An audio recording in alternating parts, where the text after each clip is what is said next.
Well, good morning, everybody.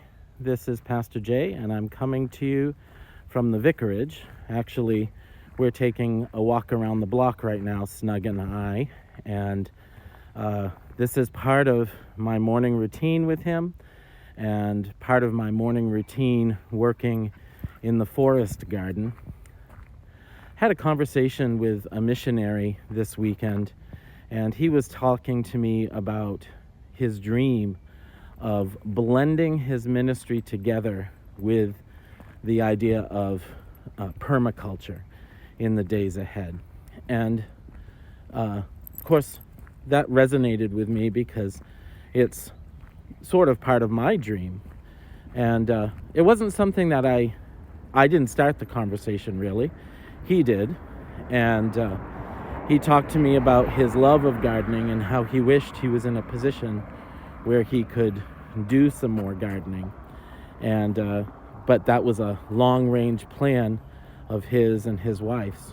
You know, I think that ministry and permaculture are excellent complements to each other in the world today.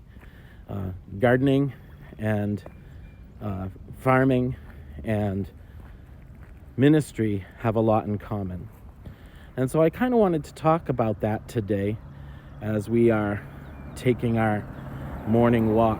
Ministry is about the small forward advances that we can make with God's cooperation in building the kingdom of God.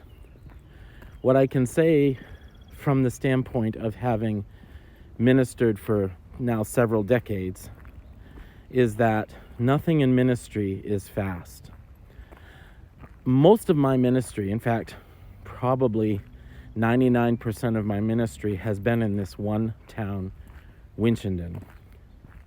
And I've got to say that I almost feel bad for ministers who don't get that opportunity because they don't get to see those who stay only 3 years or 4 years or 5 years, don't get to see much of the effect that their ministry has over the long term. And that's because ministry is done in small bits and pieces.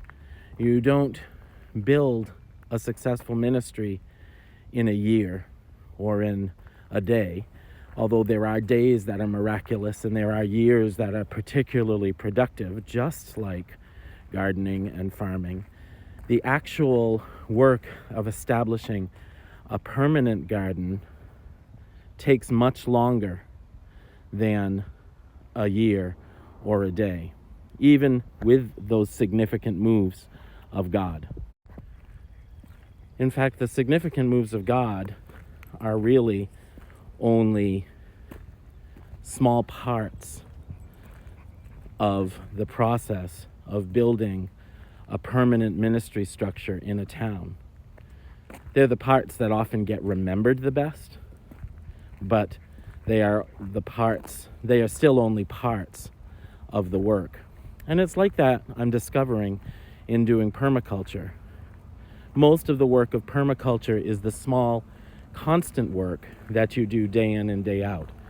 The feeding the chickens every day, the gathering the eggs every day, the cleaning of the chicken coop every day, the weeding of the garden beds, the turning of the soil.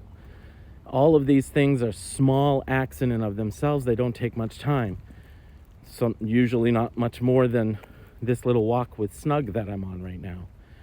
But if you don't do those significant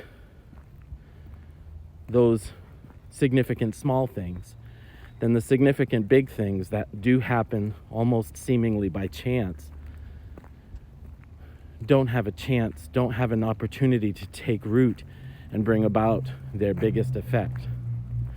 So ministry and permaculture have a lot to do with each other because they both share one of the same ethics, which is small, significant changes over time that build a permanent structure. I guess that's probably what we would call in the field part of earth care And in ministry, we'd call it people care.